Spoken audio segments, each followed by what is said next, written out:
pues yo soy Sonia Mercado, tengo 21 años. No la Sigue vayas a esforzándote. Ay, hijo, es que tú nunca estás con nosotros, nada más te la vives allí en el Háblame cine. sobre ti. Es el primer contacto que los niños tienen dentro de una escuela. Yo sé que la educación es articulada. Ya Tienes que estás llevar curado. como un proceso. Es extraño pensar que una de las mayores activistas de la iglesia experimentara un profundo, doloroso y constante sentimiento de la separación de Dios. Trabajé con un señor que me llevaba a terminar casas, no me alcanzaba el dinero tan siquiera, cuando salía con mis amigos tenía que hacer muchos sacrificios. Soy José Uriel Sánchez, háblame sobre ti. Háblame sobre ti.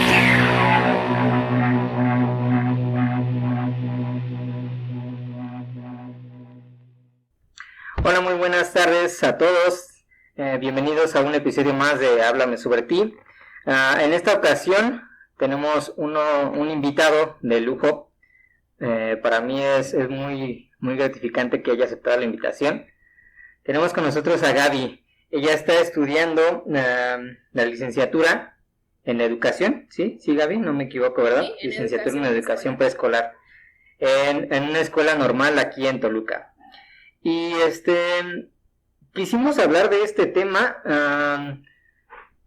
bueno, en primera porque Gaby había escrito un ensayo sobre esto, y en segunda porque yo creo que es un tema que actualmente es muy importante de abordar, y sobre todo yo creo que casi no se toca porque es un tema que tal vez no está como digamos en la agenda de la educación como tal, ¿no?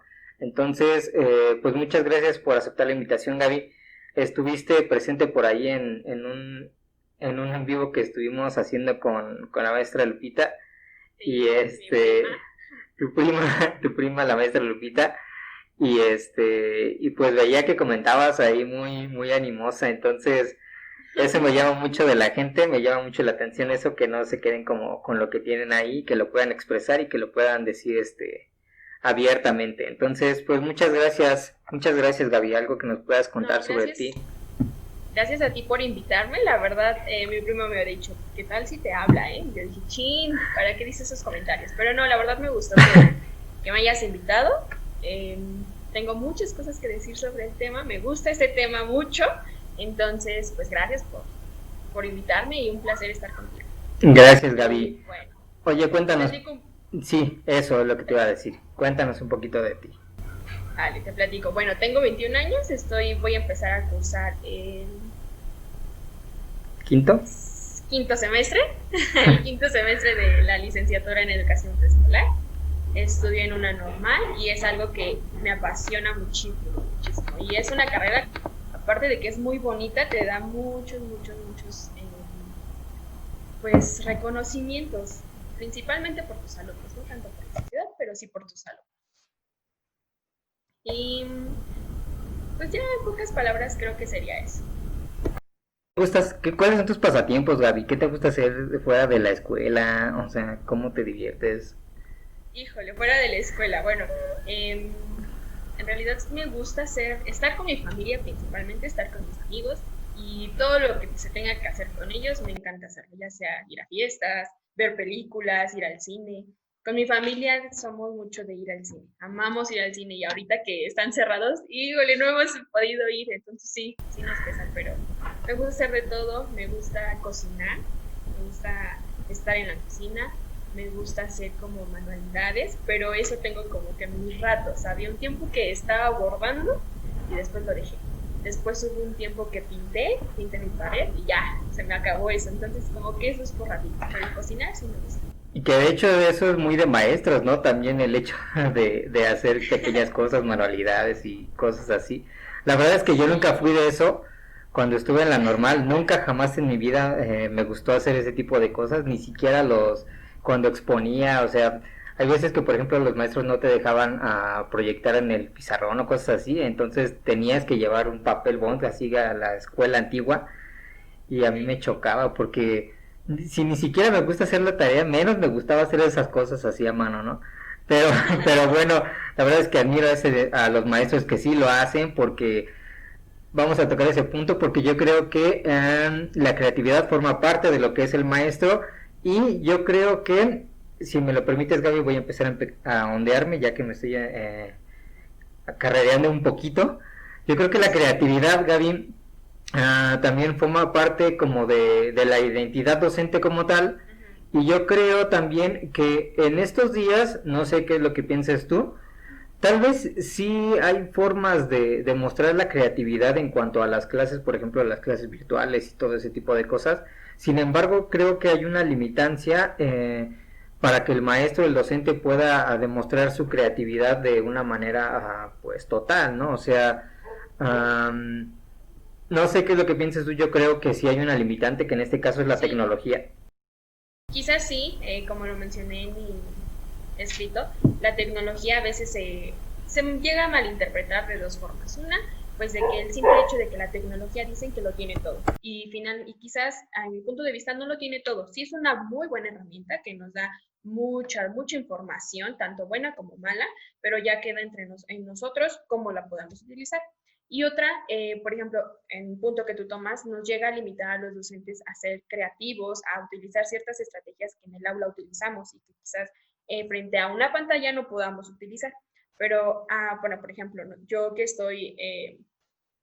que me tocó estar como hacer algunas actividades frente a una computadora. Quizás yo no estuve frente a los alumnos, pero sí tuve que hacer actividades para que los alumnos hicieran en casa. Entonces, sí te llega a limitar un poco, pero también si tú ya eres maestra titular, hay demasiadas herramientas, muchísimas herramientas que te permite que el niño esté interactuando contigo y quizás después para reafirmar el aprendizaje que tú le dejaste. Entonces ya eso queda de manera pues del docente si se quiere actualizar o solo quiere estar frente a la computadora y hablar. Entonces siento que ahí depende de cada docente, como tú decías, tanto en el aula hay maestros que se les da ser creativos y yo, bueno, me considero un poco creativa, pero siento que aún me falta un poco más porque tengo compañeras y maestras que conozco que, híjole, no, hombre, hacen unas actividades y un material didáctico muy bonito y que a los alumnos atrapa.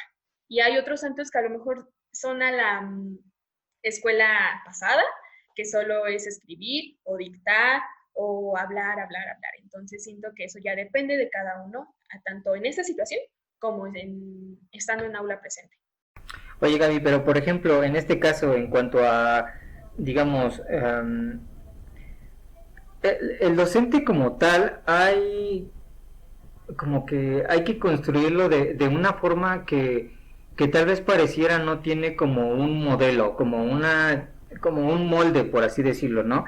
Tú hablabas sobre que los maestros, en este caso, por ejemplo, tienen que como buscar, digamos, algunas estrategias o cosas así, ¿no? Para que puedan atraer la atención del alumno. En este caso, por ejemplo, en la parte tecnológica, otra de las limitantes que yo creo que es muy importante, si en un salón, por ejemplo, cuando un niño, más bien cuando un docente está al frente del grupo, se dice que hay alumnos kinestésicos, que visuales, que auditivos, etcétera, ¿no?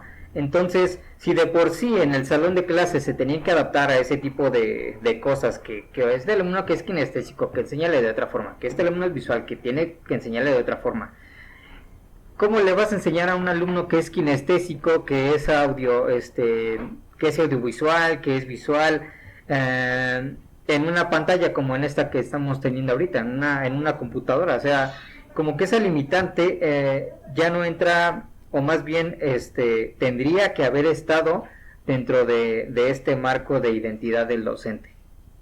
Y bueno, primero en el aula tienes que enseñar tanto visual, auditivo y kinestésico. Tienes que abarcar las tres, así tu salón abarque más lo visual, tienes que aportar las tres porque pues a los niños les atrae eso. Entonces, en la parte tecnológica, pues siento que es un poco más fácil para los alumnos que son visuales que para los alumnos que son, como tú mencionabas, kinestésicos. Entonces, en este caso, viene el apoyo del padre de familia, que es otro tema muy amplio, ¿no? Pero bueno, el apoyo del padre de familia, primero tú vas a dar el tema frente a la computadora, quizás puedes mostrar videos, sonidos, y conforme tú vas explicando, ya como tu evidencia final podría ser algo que los alumnos manipulen en casa con materiales que puedan tener en casa. Entonces siento que puedes abarcar dos partes, tanto la auditiva como la visual, frente a la computadora o de esta manera de manera digital, y ya la demás se podría realizar en casa. Entonces, pero pues obviamente hay algunos que tenemos, bueno, los docentes tienen el apoyo del padre de familia y otros tantos no. Entonces eso implica solo quedarte con dos partes, tanto la auditiva como la visual. David, ¿las escuelas normales los están preparando para este tipo de retos? O sea, ¿están construyendo una nueva identidad del docente o simplemente las estamos dejando tal cual venía, por ejemplo, en los planes y programas de estudio de la educación normal? ¿Sí los están actualizando de alguna manera? O digo, porque ahora sí que perdón, pero por ejemplo en este tipo de casos yo conozco muchos maestros que en realidad no tienen ni idea de lo que son las tecnologías, ¿no? O sea, Sí. la verdad es que, y siendo jóvenes, ¿no? O sea, teniendo 15, 18, 19, 20, 22 años, no saben ni siquiera qué es Google Meet, por ejemplo, cómo se usa, no saben meterse a Classroom, no saben descargar un video, descargar una imagen, mostrarla, saber qué tipo de conexión necesitas para la computadora, que si el internet que tienes no va a funcionar, no va a soportar el número de conexiones entrantes en una clase. ¿Sí los están preparando, Gal? Sí, la verdad no es por nada, pero siento que en algunas normales, en las normales que de verdad están registradas, porque, por ejemplo, yo tengo contacto con mis maestras que me dieron clase y que por las cuales estoy formándome como docente. Tengo otras maestras con las que he practicado, mis maestros de la normal. Entonces, en la normal sí nos están preparando, nos dejan ser más nosotros buscar nuestras herramientas, pero finalmente ellos nos dan tips, nos dan clases, nos dicen, tienes que hacer esto por la actualidad. Ahorita todo nos agarró de sorpresa. ¿Quién iba a pensar que íbamos a estar dando clases frente a una computadora o frente a algo digital? Entonces siento que todos los maestros tuvimos que actualizarnos. Hay quienes no lo hicieron, la verdad, pero hay otros tantos que yo digo sí lo hicieron. Por ejemplo, en el caso de los normalistas, nosotros nos agarró de sorpresa. Los que ya iban de salida tuvieron que actualizarse y finalmente siento que eso fue un gran reto para ellos porque es su último año de prácticas, es su último año donde pueden quizás ir mejorando su práctica. Entonces los agarró muy de sorpresa y tuvieron que tomar estrategias de donde vinieran para poder terminar su ciclo bien y concluir con sus actividades que ya habían planeado. A mí en este caso que yo iba un mes de práctica, me agarró igual de sorpresa, tuve que planear en menos de una semana porque tenía que irse a revisión, a supervisión por mi maestra y cosas así, y que a lo mejor, hablo por mí, en mi caso se me hizo un poco más fácil porque pues estoy como ya en la evolución de la tecnología, ¿no? Pero en el caso de, por ejemplo, yo te voy a hablar de las maestras titulares. Hay maestras titulares que dijeron, no, yo voy a seguir con mi práctica como la llevaba. Si me quieren apoyar los maestros bien, si no, pues ya no va a ser problema mío. Pero ahí yo siento que pues, los afectados no somos los adultos, los afectados son los niños, en el caso de educación preescolar. Y, por ejemplo, tengo mi maestra, pero otras maestras, por ejemplo, una que practiqué en Mérida, wow, me dejó sorprendida desde sus prácticas, tanto en el aula como en sus prácticas frente a una pantalla. Todos sus alumnos estuvieron conectados, todos sus alumnos tuvieron el apoyo de padre o madre de familia y fueron actividades, como te mencionaba hace un momento, cumplía los dos, tanto la visual como la auditiva, y en casa se hacía la kinestésica. Entonces se abarcó los 3 puntos, entonces pues ya depende de cada maestro, ¿no?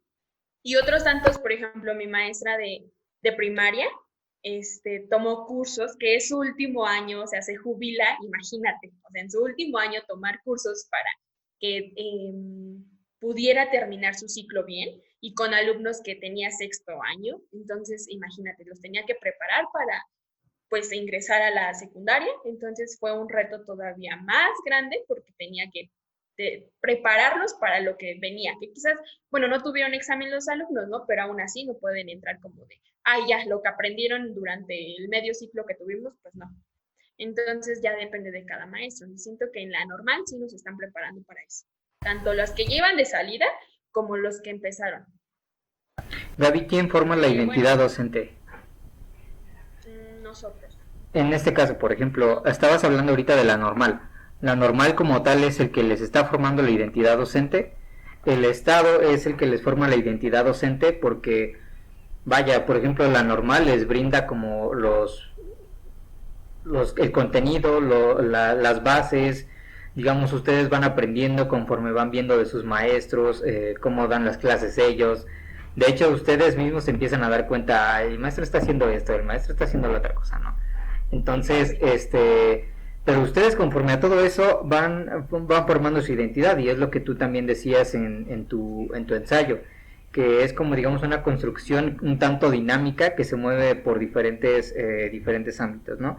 Pero Y recordemos que la identidad es un proceso sociocultural donde influyen muchas personas, tanto, por ejemplo, influye en nuestra identidad personal, nosotros cómo pensamos, cómo estamos vistos ante la sociedad sin ninguna profesión, también influye en los maestros que nos han formado, no solamente en la normal, sino en lo largo de nuestros estudios, desde educación básica, de educación media superior y la superior. Y también influye la sociedad, qué es lo que te va imponiendo, cómo es lo que piensan que es ser un buen docente. Entonces siento que influye todo influye para que tú la vayas construyendo. Entonces, pero eso ya queda en ti, cómo la vas a ir construyendo. Yo puedo decir, es que yo quiero ser un docente que sea muy dinámico, muy activo, ¿no? Entonces yo voy a ir formando eso, yo voy a ir viendo en la normal, este maestro es muy dinámico, entonces me gustan ciertas actividades y las voy a hacer en mi práctica y en un futuro en mi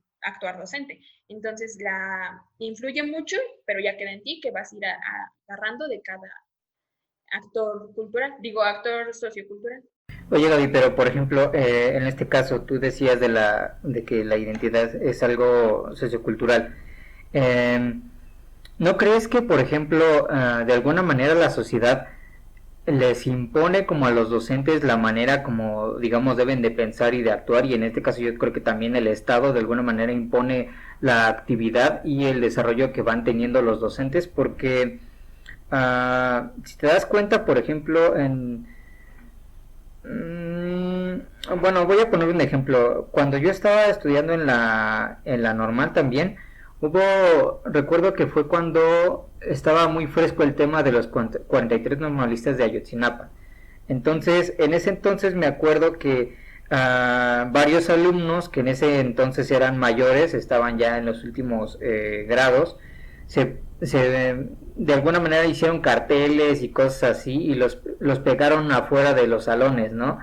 Y pusieron así letreros y cosas así, ¿no? Entonces, lo que hizo en ese entonces la administración fue de alguna manera como tratar de censurarlos, por decirlo de alguna forma. Les quitaron los carteles y todo eso y les dijeron que pues en la escuela no había cabida a ese tipo de como de conductas, ¿no? De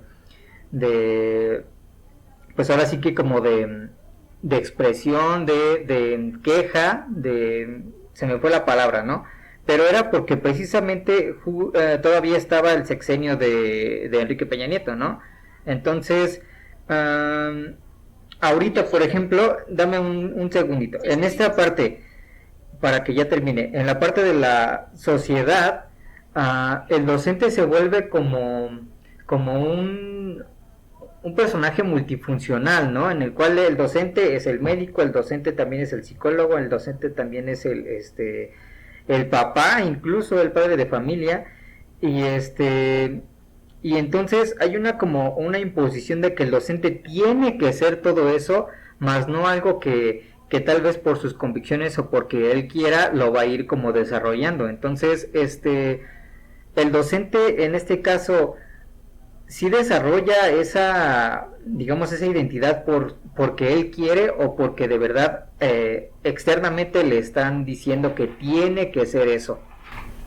Bueno, por ejemplo, en el caso de mi normal, yo estudié la media superior, o sea, la preparatoria, en una escuela anexa a la normal. Entonces, yo cuando pasó lo de los 43 estaba ahí, entonces finalmente no nos empapamos tanto porque pues es totalmente diferente. Pero en la normal, en este caso lo que mencionabas, de que si nos dicen que lo que tenemos que hacer o es por cuenta propia. Finalmente en la escuela te van a decir qué es lo que tienes que hacer para ser docente, ¿no? O cómo tienes que enseñar, o cosas así. Pero ya queda de ti si tú lo tomas y cómo lo vas a ir realizando. Porque, por ejemplo, en el caso que tú decías que es un maestro, un todólogo, sí, porque hay veces que el maestro es quien, no nada más es quien enseña, sino es quien escucha, quien da consejos, quien es el doctor, quien es el nutriólogo, de todo. Porque hasta el papá, como lo decías, eso es muy cierto, hasta el docente llega a ser el papá. Entonces ya queda en ti lo que vas a ir haciendo y también en tu identidad, porque tú puedes decir, yo solo me voy a dedicar a enseñar en mi horario laboral y de ahí en fuera, fuera ya no voy a dedicarme nada ni el tiempo. ¿Sí se escucha bien? Ni el tiempo ni nada a mis alumnos. Entonces, ya depende de ti. En la normal nos dicen, pues tú tienes que, por ejemplo, ahorita lo que yo quiero tomar es un curso de primeros auxilios infantil, porque nunca sabes qué te puede pasar en el aula, ¿no? Entonces, eso ya corre por mí, pero no es de que me lo hayan dicho en la escuela, sino es porque yo ya yo quiero hacerlo. Entonces, pero los maestros nos han dicho, puedes tener algún accidente de que se está ahogando un niño, de que algo que le esté pasando. Entonces ya queda en ti si lo vas a tomar o no. También hay otros que dicen, yo voy a tomar un curso de lenguaje de señas. ¿Por qué? Porque yo lo viví de que una maestra les enseña canciones con lenguaje de señas y los niños lo entienden. Entonces ya queda en ti qué es lo que tú vas a ir aprendiendo para tener una mejor práctica en tu escuela y en tu aula. Bueno, a ver, Gaby, creo que uno de los problemas de la identidad docente es que también es como nula su definición en cuanto a digamos, dónde empieza y dónde termina, ¿no?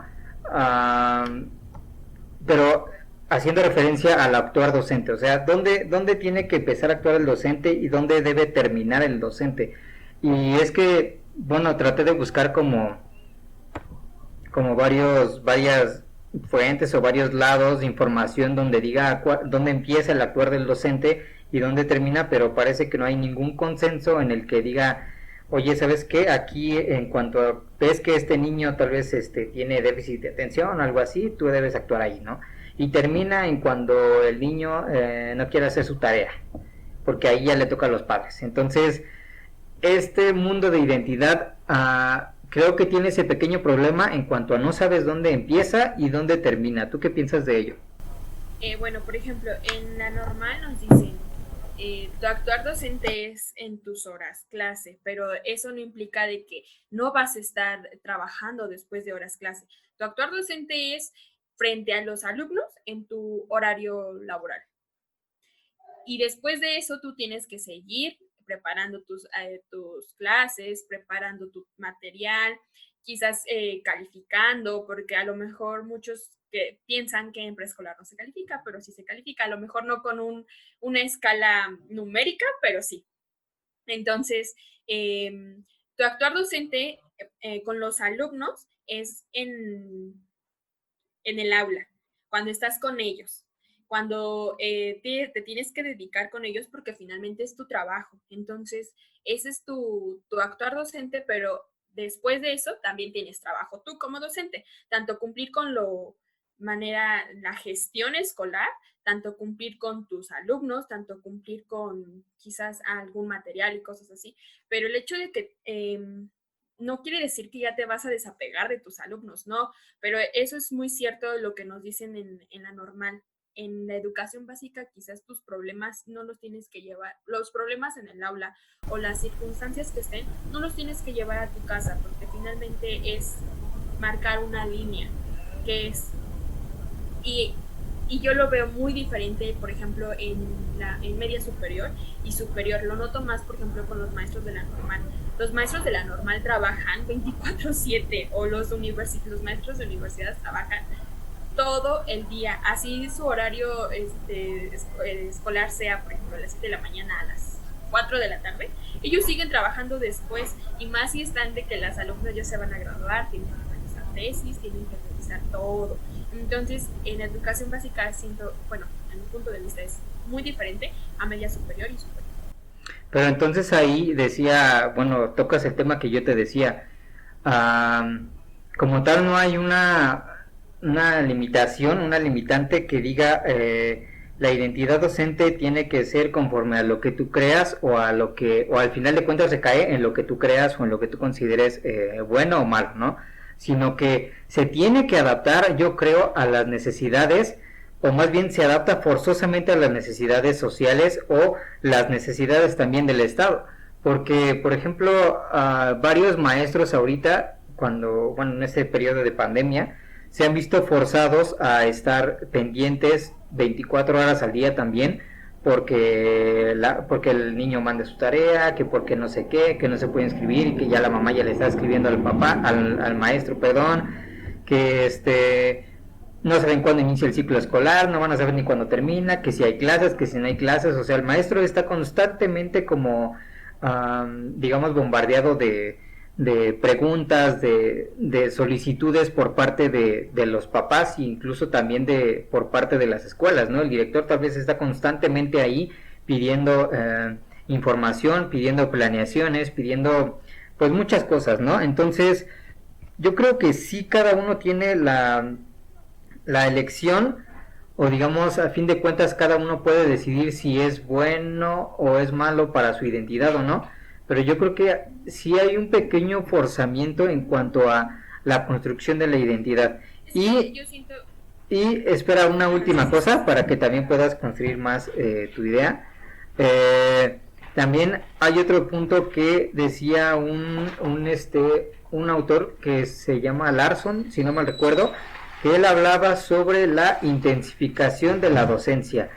Y en ese sentido decía que la intensificación de la docencia se está viendo como una profesionalización docente, como el docente en su identidad se profesionaliza, pero que esta intensificación lo que está haciendo simplemente es explotar al maestro, le pide, le exige que tenga cursos para inclusión, cursos para que quién sabe qué, cursos para que pueda trabajar con niños de capacidades diferentes, cursos para que pueda también hacer uso de las tecnologías, curso para que también pueda identificar las capacidades de los alumnos, curso para las competencias, curso para, o sea, como que hay una hay una intensificación que se está confundiendo con profesionalización, y yo creo que más allá de llenar a los docentes con cursos, con cosas, bombardearlos de cosas que tienen que hacer, yo creo que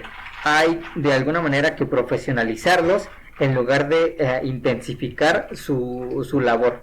¿Qué piensas tú de ello, Gaby? Bueno, sí, por ejemplo, también al principio de la carrera nos hicieron hacer cómo nos veían, qué es la profesionalización docente y qué influye, y eso es lo que tú dices. A los maestros nos saturan y nos saturan de cursos, y yo no lo veo un tanto malo, yo lo veo bueno, porque hay maestros, como mencionábamos hace un rato, que no están actualizados, y eso lleva a que no tienen una profesionalización, no tienen una ética profesional, que la cual muchos, por culpa de ellos, muchos otros somos vistos como el docente no hace nada en el aula y solo se dedica a cuidar, en mi caso como docente de preescolar. Entonces siento que la profesionalización va tú cómo quieres ser visto éticamente, tu ética profesional, el hecho de que tú tomes cursos y a lo mejor nos saturen de trabajo no quiere decir que a lo mejor porque nos quieren poner a trabajar mucho porque no trabajamos en el aula. No, yo siento que es para que te actualices y te innoves y estés acorde a lo que te demande el Estado, lo que te demande la sociedad y lo que tú quieras ser como profesionista. Por ejemplo, en el caso, yo tengo dos docentes. Una docente tomó cursos cuando inició el nuevo plan y programas de estudio de aprendizajes clave, tomó cursos para llevar mejor su práctica, y hablo de preescolar, para llevar su práctica mejor al aula, para llevar cosas innovadoras y que esté al tiempo y al programa que demande, ¿no? Y hay otra maestra que no tomó cursos y que ella dijo que en sus 20 años de ejercer como profesionista no ha tomado ningún curso. Entonces yo digo, wow, yo como normalista, hemos tomado cursos y que nos gustan y que a lo mejor hay otros cursos que decimos, no, ¿por qué los vamos a tomar si no, o sea, no quiero tomar ese curso? Pero después lo tomamos y decimos, no, sí, fue buena idea. Y también otra cosa, lo de la profesionalización, por ejemplo, va acorde a lo de la identidad. Y que tú cómo quieres que la sociedad te vea como un maestro competente, con buenas estrategias, con buenas habilidades, si en primera no te has actualizado y sigues haciendo la práctica docente como tú aprendiste. ¿Cómo quieres que la sociedad te vea como un profesional que está como demande la sociedad, a como demande el estudio, a como demanden los miles de agentes que están a tu alrededor, si tú no te has actualizado? Entonces, no va acorde a lo que... A ver, Gaby, pero ¿qué crees que pueda elegir un maestro? Imaginemos que al maestro le dices, oiga maestro, lo que pasa es que necesito que las calificaciones me las suba por favor antes de las 6 de la tarde porque ya tenemos que subir calificaciones al sistema, ¿no? Pero también tiene que entregar un curso de inclusividad escolar a las 6 de la tarde. ¿Qué crees que elija el maestro para digamos, para que pueda desarrollarse más como docente? Que le preste mucha atención al curso que tiene que tomar o que suba las calificaciones antes de las 6 de la tarde. ¿Qué crees que va a elegir el maestro? Bueno, subir las calificaciones, eso no es lógico, subiría las calificaciones, pero siento que... Pero es que hay mucha carga administrativa, Gaby, a eso como que quiere llegar, ¿no? O sea, aparte de la carga administrativa. Hace 2 semestres nosotros nos dedicamos a ver gestión escolar. La gestión escolar no solo es estar con papelitos, llenándolos, no, es más allá de eso, es estar al pendiente del alumno, estar, y no al pendiente de que no le pase nada ni nada, no, sino al corriente con la documentación, con los pagos, bueno, las cuotas, y el docente, con las planeaciones que las entregue en tiempo y forma, hacer correcciones, llevarlas a supervisión, con ahora las nuevas becas que para los niños de preescolar, con los padres de familia, como tú lo mencionabas. Eso no solo pasa ahorita, que te manden mensaje, eso pasa también cuando estás en el aula presente. Están los papás esperando a que la directora tenga tiempo para atenderlos, para hacerle una mínima pregunta que supuestamente ya se había solucionado. Entonces, es mucha carga administrativa tanto para los docentes y siento que es la misma tanto para un directivo como para un docente. Quizás la veamos un poco más como para el docente, porque pues el docente es quien está frente al aula y tiene que atender los problemas que vayan surgiendo al día. Y en la carga de un directivo es un poco diferente, pero finalmente hay mucha carga administrativa. Gaby, ¿tú crees que hay una relación entre el tiempo que se estudia para llegar a ser docente y la formación de la identidad docente? Es decir, por ejemplo, en algunas escuelas particulares hay incluso carreras de hasta 2 años en pedagogía, para que tú estudies nada más 2 años de pedagogía y ya terminas y ya te dan tu título y ya eres profesional de la educación, ¿no? Si no me recuerdo, en tu escuela son 4 años para que termines la licenciatura en educación. Hay otras escuelas que en 3 también. Hay otros lados en que simplemente presentas un examen y ya tienes tu título universitario, ¿no? Hay muchos, yo siento que no, para que tú formes una identidad no tiene que ver el tiempo, si es 1 año, 2 años, 3 años, 4 años, no, porque en mi caso yo puedo decir que yo empecé a formar mi identidad desde que tenía 7 años. O sea, desde los 7 años yo ya sabía que quería ser maestra. Entonces, finalmente yo seguí como, quiero ser como mi maestra de preescolar, porque a mí me gusta cómo me enseñó. Y quizás en ese tiempo me funcionó y que ahorita yo digo, sí me funcionó, pero ahorita no puedo enseñar de la misma manera. Entonces, la identidad profesional y la identidad docente y la identidad de cualquier profesión, siento que no va acorde a los años en los que te estás preparando, porque un médico no va a formar su identidad como en los 6, 5 años que dure la carrera. Entonces, eso lo va a ir formando desde antes y después, porque el hecho de que tú termines tu carrera no quiere decir que ya formaste tu identidad, al contrario, tú la tienes que seguir mejorando y quizás dices, cuando yo salí de la carrera, yo decía que iba a ser un maestro muy estratégico, ¿no? Y ya cuando vas ejerciendo dices, no, es que sí soy estratégico, pero creo que soy más creativo, por ejemplo, ¿no? Entonces la vas formando, no es de que en los años que estudies la tienes que formar, no, eso se va formando desde antes y después. Y, por ejemplo, en el caso de las carreras que son muy cortas, yo siento que vas formando tu identidad, pero ya por algo tú escogiste esa carrera y por algo tú la estás estudiando. Oye, Gaby, y por ejemplo, ¿tú crees que en algún punto de la historia, digamos, no sé, de cualquier momento, se pueda perder la identidad docente, que el docente no tenga, digamos, una manera de construirse como tal, porque, y ese ya es un tema muchísimo más viajado que yo tengo, es una teoría muy viajada que yo tengo, donde el transhumanismo como tal empiece como a desarrollarse muchísimo más y puedas implantarte un chip en tu cabeza y puedas tener algunos conocimientos que la escuela te puede brindar, ¿no? Algunas estrategias incluso que puedas implantar en tu cerebro. ¿Tú crees que, yo sé que esta pregunta está muy tonta, pero ¿tú crees que en algún momento se vaya a perder la identidad docente? No, claro que no, la identidad docente va a estar siempre.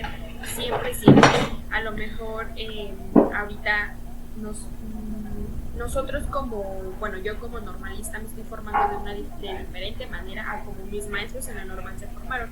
Y no se perdió la identidad, al contrario, se va a ir mejorando. Y el hecho de que, como tú dices, nos inserten un chip, no es de que se pierdan, al contrario, va a mejorar porque dices, el docente a lo mejor tiene un chip y mejoró su práctica docente. Entonces no se va a perder, nunca se va a perder. No, pero se va a implantar a los alumnos, o sea, el maestro ya para qué. En los alumnos, o sea, muchísimo no, lo van a reconocer como un docente competente, un docente que les enseña, y así como pasa ahorita, así va a pasar si a los alumnos se les pone un chip o algo así, pero no se pierde la identidad. Los contenidos y digamos, todo lo que tú ves en la normal, las materias, las prácticas, etcétera, va formando la identidad, que eso es lo que tú también decías en tu ensayo. Pero, por ejemplo, ¿tú crees que es que también había una parte que estaba leyendo que también no había un consenso igual en de alguna manera la estandarización de qué es lo que debía llevar un docente para su formación?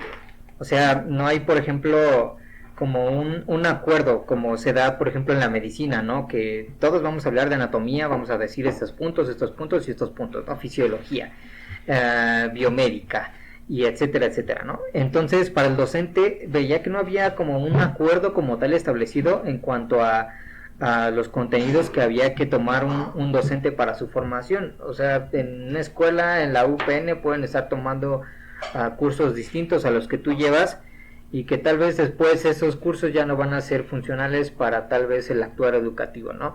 Y que tal vez... Sí, quizás.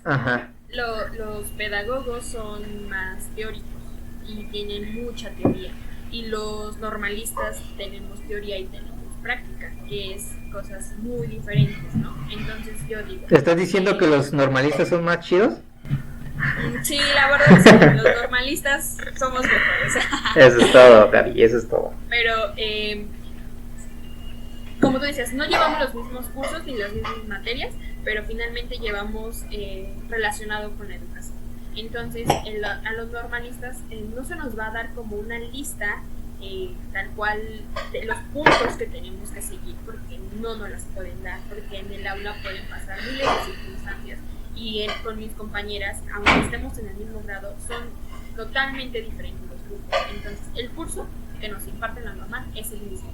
La teoría tú la vas a llevar de diferente manera en la práctica, porque quizás viste una teoría de Piaget y tú la quieres implementar, pero dices, no, ahorita no me va a funcionar eso, o quizás sí me funcione, pero tengo que implementar otra teoría.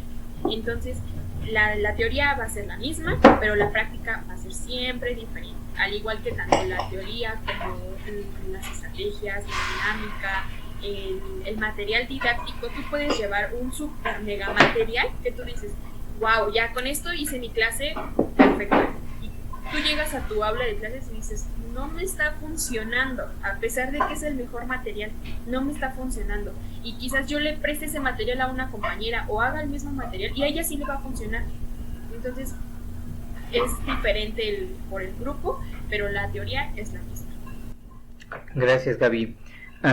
Bueno, para ya empezar a cerrar como todo este tema, me gustaría que me digas, por ejemplo, si hay algún porcentaje en el cual tú puedas decir que ya concluiste como tu identidad docente, que digas tú, yo con todo lo que tengo ahorita, con todo lo que sé, puedo decir que ya soy completamente docente, ¿no? Que ya tengo mi identidad conformada. ¿Tú crees que hay, digamos, alguna, no sé, regla, alguna medición que podamos establecer para ello?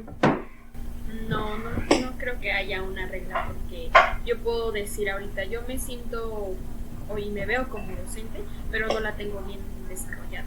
Hasta el día de hoy yo sé qué es lo que quiero hacer, pero el día de mañana puede cambiar. ¿Por qué? Porque la sociedad me va a imponer otra cosa que yo quiero mejorar. Entonces no siento que hay una escala, pero sí siento que tú vas a ir tomando hacia donde quieres llegar. Bueno. Y en mi caso yo puedo decir que estoy en un 50% porque finalmente sé a dónde quiero llegar y sé lo que quiero llegar a hacer con mis alumnos. Pero aún me falta aprender muchísimo. Gracias, Gaby. Y me hace un poquito todavía de ruido esa parte de la imposición. ¿Crees que, por ejemplo, haya alguna manera de zafarse de esa imposición que está ligada a la identidad docente? Imposición, digamos, social, ¿no? En lo social, como tú decías.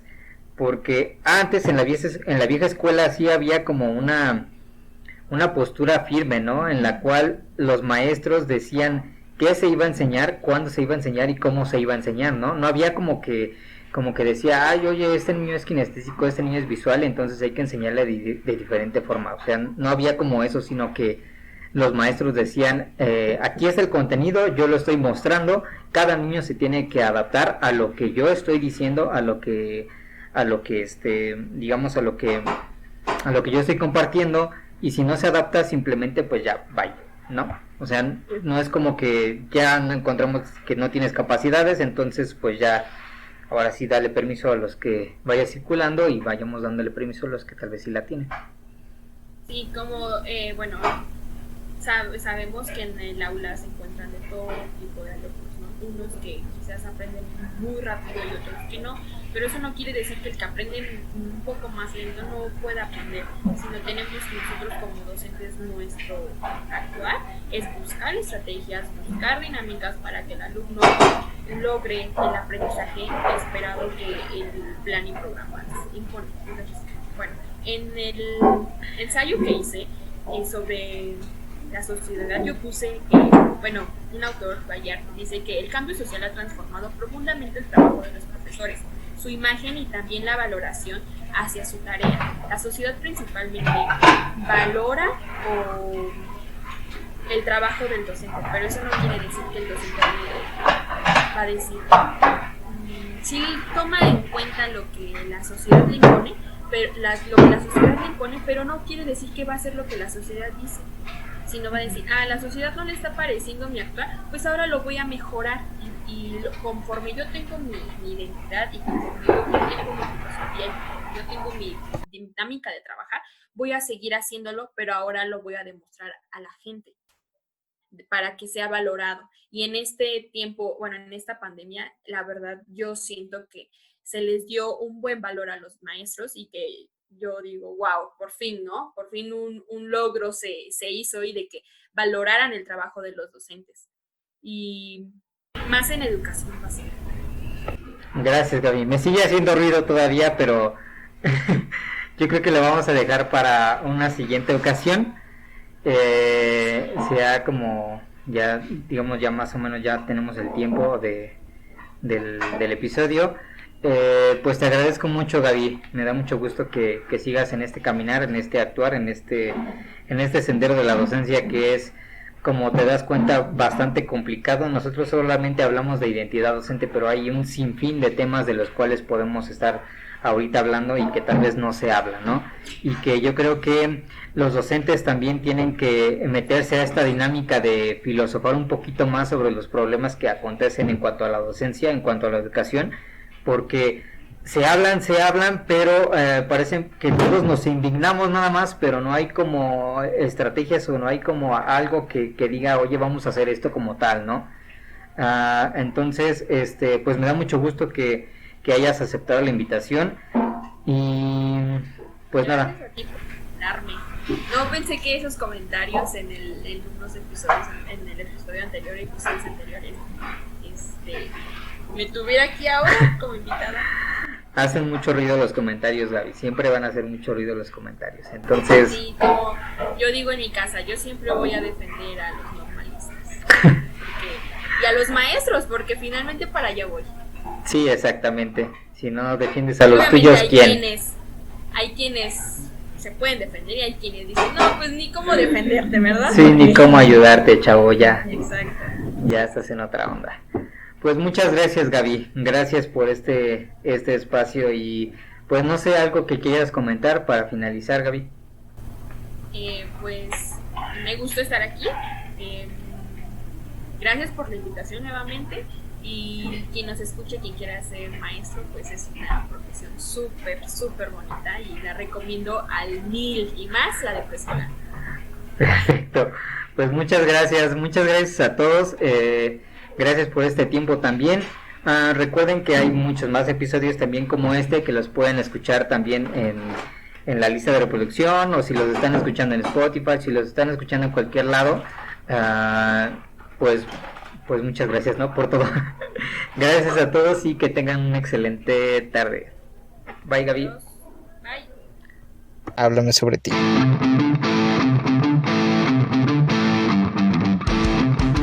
Sigas en Twitter, Instagram, Facebook, @JUSZ017.